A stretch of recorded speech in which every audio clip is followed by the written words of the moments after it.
Hello again. My name is Eli Beals, and this is the Exit Light Podcast.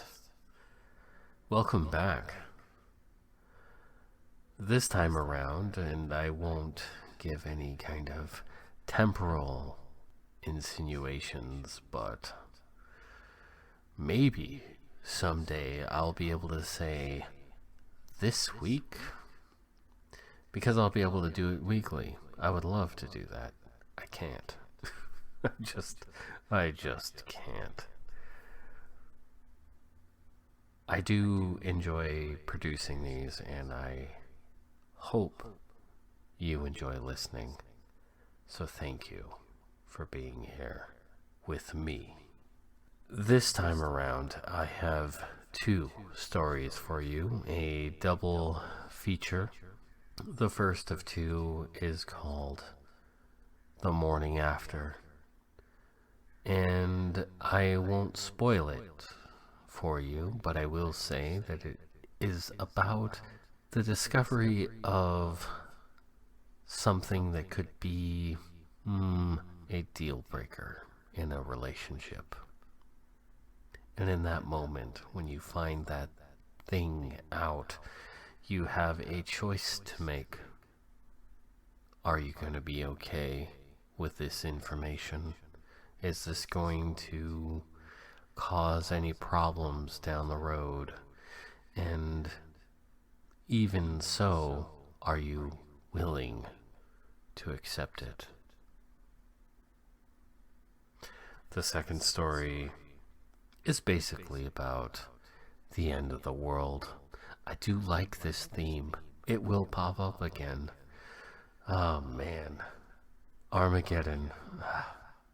So nice. This particular flavor of Armageddon, I would say, has a distinctive northern tincture to it, borrowed heavily from Norse mythology, bereft of any of its proper names. Mainly because my character doesn't know anything about it. And if you do, kudos to you, sir or madam or whatever you are. That being said, on with the show.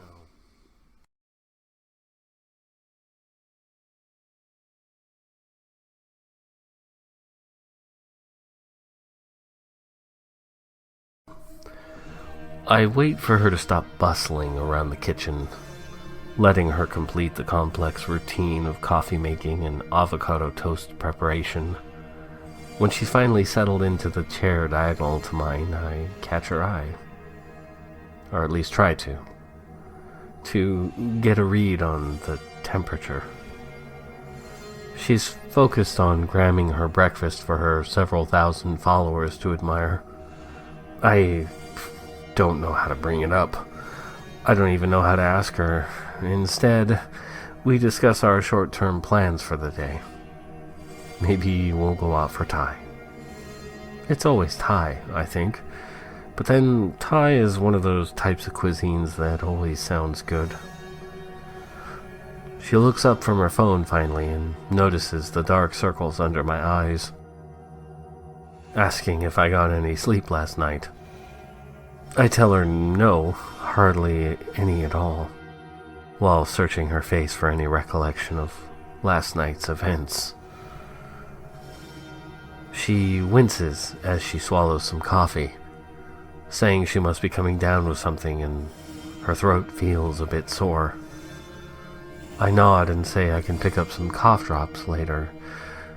She hands me the coffee, asking me if it tastes off. It tastes fine.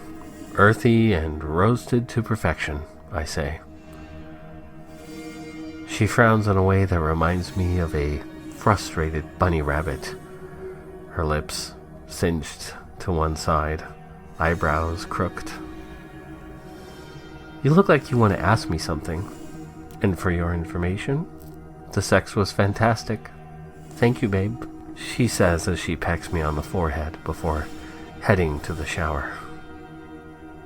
She doesn't see the look of confusion on my haggard face because we didn't have sex last night. I've known her for just under 2 months, and about 3 weeks in a more intimate capacity. Yes, the nights of passionate lovemaking did bring a flush to my face as I thought about it. I hear the shower turn on, and resist the urge to join her in there. Instead, I go out to the back of the house. I'm not an animal tracker or woodsman or anything like that, but I can see evidence that something was prowling around the house recently. Prints left in softer patches of exposed dirt tell me something was pacing below my bedroom window. In one of the rose bushes I see fluttering a scrap of pink silk. As I reach out to inspect it, I hear the front door open, and instead of the fabric, I pluck a blood-red rose. Upon seeing it, she claps her face in her hands and gushes over the gesture and smells it lustily. We kiss in that way that usually leads to further activities, but she pulls away before my hands reach anything that would tempt her to stay. I've gotta go. Can't be late. Have a surgery in 45. See you later? Of course, I say, smiling stupidly. God, she's so amazing, I think as I watch her walk briskly to her car. Reddish-brown ponytail bouncing with her steps. The baby blue scrubs she's wearing are loose-fitting, but tight in places that matter to my sense of the aesthetics. Hate to see you go, love to watch you leave, I say to myself, and wave as her car speeds off to the veterinary clinic where she works. Another flutter of pink catches my eye, and I head to the grove of tightly packed trees bordering my property. Hanging on a snapped branch is the rest of what I recognize as the pair of panties she was wearing last night. The stretchy material is completely distended and torn in several spots. She must have come this way after running out of the house like a woman possessed, shrieking. It's hard going, but there is a clear path. Broken twigs, tiny shreds of pink, leading me to a clearing beyond a large blackberry bramble. I smell it before I see it. A heavy meat smell, tinged with sharp musky tang of ammonia. Whatever it was, lies in a pile of gore, shattered bone and stringy bits of connective tissues. I nearly toss up the coffee that roils in my stomach, mixed with sour bile and a hot flash that usually precedes a hurl. I am relieved to see that it is not human remains, indicated by a blood-matted striped tail of perhaps a raccoon nested in the blackberry bush a few feet away. I am suddenly exhausted and head back to the house wearily. She was straddling me. I remember this clearly. And just as she removed her sports bra, I saw her eyes flash yellow, as if lit from within by fire. She went stiff, as if every muscle had turned to steel, seeming to gain about 100 pounds before leaping off and running into the night. Such was my shock that I just lay there before heading to the open front door. Her car was still parked on the street, and it was quiet. Like all the night birds and crickets were holding their collective breaths.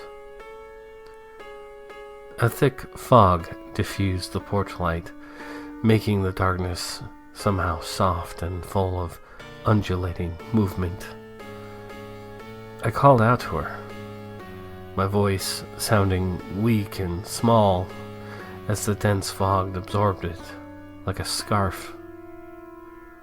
From somewhere, not far or particularly close, a violent commotion erupted.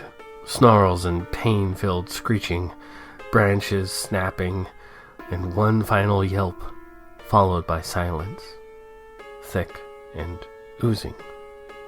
Faintly, I could hear wet tearing, soft crunching, and the dull thudding of my own heart pounding in my chest. I needed to get out of here. I needed my shoes. And as I backed into the house, the unmistakable howl of a wolf pierced the fog and my soul. Before I could shut the door, I could see something emerging from the grove, a dark shape lumbering towards me. Frozen in terror-filled shock, I simply watched it approach the threshold and enter without the slightest hesitation. It was a wolf, loping on two lanky hind legs. Its forelegs, nearly reaching the ground, were more like arms, ending in hands tipped with long claws. It advanced, I retreated. The beast closed the door behind it, almost gently, and even turned the deadbolt to lock it. I could hear it breathing. I could smell its breath, coppery and hot. We repeated this odd dance until I was herded into my bed, thinking this was it. This was how I was going to die. To my surprise, it merely laid down next to me, cradling me in its powerful arms. I don't know how long I stayed there, awake as hell, and afraid to move lest it change its mind and decide it wanted seconds. When its breathing became a slow, rhythmic bellows, I relaxed a bit, and somehow fell asleep. Upon waking, surfacing from dark, liquid dreams, I refused to open my eyes, and instead reached to one side as stealthily as I could. Smooth, soft skin, not coarse fur. Thank God. I rolled to face her. As I did, she inhaled that first morning lungful, opening her eyes to meet mine. She smiled. I smiled. "Hey," I say. "Hey," she replied. My girlfriend is a werewolf," I say out loud to confirm my conclusion, and close my eyes for a much-needed nap. I really liked that place we went last time. We should go there again, I think, before drifting off.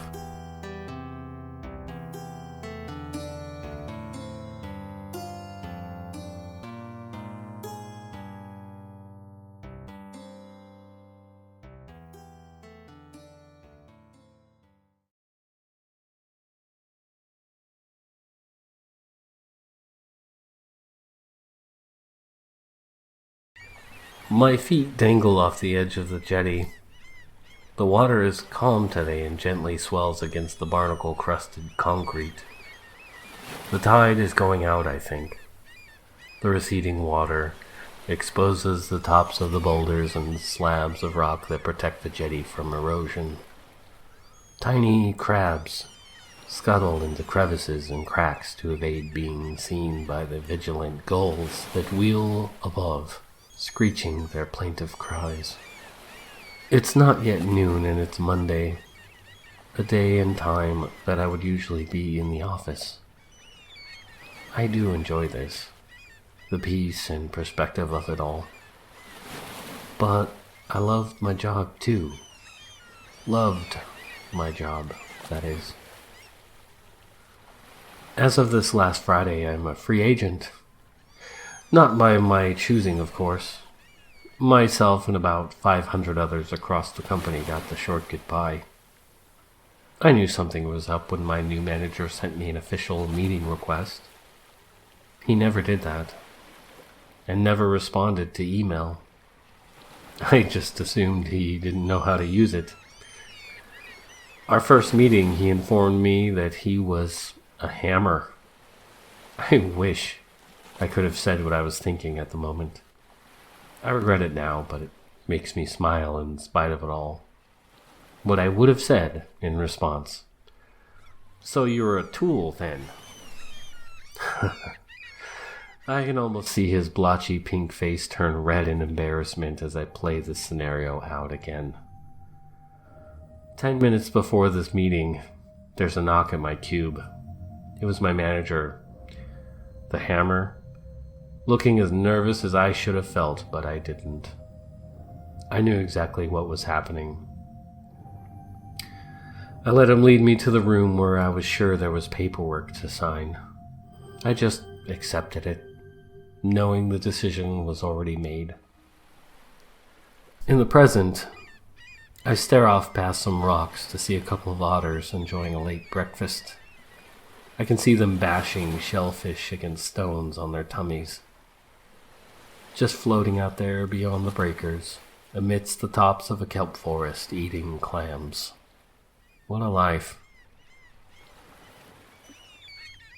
Waiting for us in the conference room was my director, and I wondered if this was a courtesy or a precaution.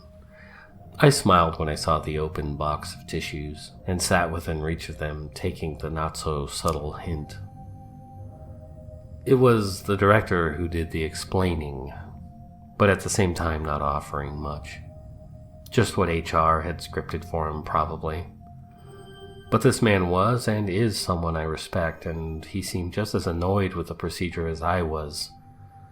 Listening between the words, stitching the scattered threads of truth to complete the actual reason, high-level people in the company made promises they couldn't keep, and as such had to cut a percentage of the workforce to appease the shareholders. Then there's the paperwork. But I didn't have a pen. The middle manager, the hammer, held out one across the wide desk. I noticed that his hands were trembling, and realized that he knew who should actually be signing these papers, the one truly expendable person in this room. I was given 7 months severance and benefits until the end of the year, so not too bad. Absently, I am chewing on my right thumbnail. It's not a habit, really. It's just that it was uneven and jagged, prone to getting caught on things, a minor annoyance. A sharp pain informs me that I had taken off too much, and now there's a large sliver of thumbnail hanging right at the point where it curves into the skin. I grip the loose bit between my left thumb and forefinger and yank. Best to do this kind of thing quickly. The pain is momentary, and I am pleased to see there is no blood, just a pink swath of skin unaccustomed to open air. I realize that I would prefer to have been fired instead of laid off, because being fired involves willful, discriminate actions or inactions, something the one being fired can be held accountable for. A layoff typically has nothing to do with them, or their work ethic and contributions. Like being hit by a drunk driver on the road. Like paying for someone else's mistakes. Collateral damage. I can only guess as to the source of this kind of glorification. I hold the chunk of nail to the ash-colored sky before flicking it into the water. It doesn't go far, and floats for a second or two before sinking into the gray-green soup. I should be updating my resume, networking on various social sites, and thinking about next steps. But I really don't want to. I'm tired of the whole process. I'd rather be an otter. I glance back to where I saw them, but they have gone. The ever-present keening of the seagulls is gone as well. Only the distant chorus of the waves breaking at the shoreline is heard. As if this particular part of the world has sensed some kind of predator and is holding very still. The waves are no longer crashing because the water is rising. Either the tide is coming back in or something very big has just entered the cove beneath the surface. I look down to see the rising water, and right between my dangling shoes a pale face resolves in the murk. It is a woman. Her skin, white with icy undertones, surfaces with the rising water. Her dark hair covers one half of her features like a wet towel clinging to the shape of what looks skeletal and sunken in contrast to the uncovered side. I scoot back away from the edge and stand in preparation for any further surprises, and sure enough, her eye opens and fixes right on me. The iris is so dark that it appears to be a huge dilated pupil reflecting my terrified face in this black mirror. She smiles at my shocked expression but says nothing. In a hand that looks more like bones, shrink-wrapped with charred skin, is my fingernail. The fingers close around it and she brings the fist to her collarbones and nods in thanks. The water behind her is pierced by 3 lances of white material that unfurl ephemeral sails as they hit the air. It is a ship, and as a dragon-esque figurehead rises to snarl at me, I am close enough to see that it is composed of countless nails, like the one I had so recently flicked into the water. She places my contribution into a protruding fang of the dragon, and suddenly, very far away, a deep drone sounds. Words without form coalesce in my mind, words evocative of doom and destruction, not in any language that I understand. She smiles in satisfaction at this, as if some long laid out plan is coming to fruition. She scales the side of the massive ship with ease and is looking down at me from the prow as it continues to ascend until the hull is floating over the surface of the water.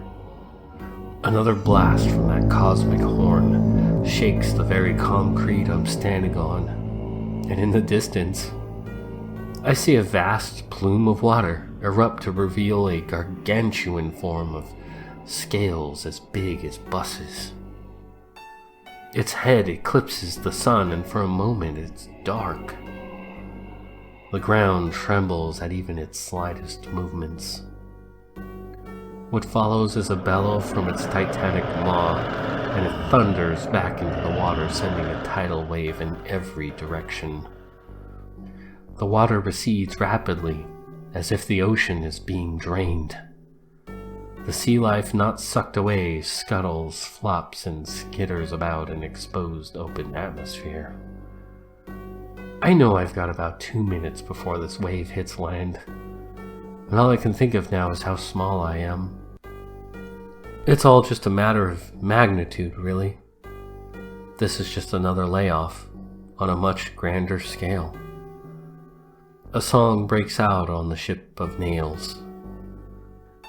Deep voices from enormous throats thrum out a dirge that is both stirring and dreadful to hear. Oars emerge from its sides, and they move in unison, in rhythm to a war chant. I don't know where this ship is sailing to, but Its purpose is surely battle.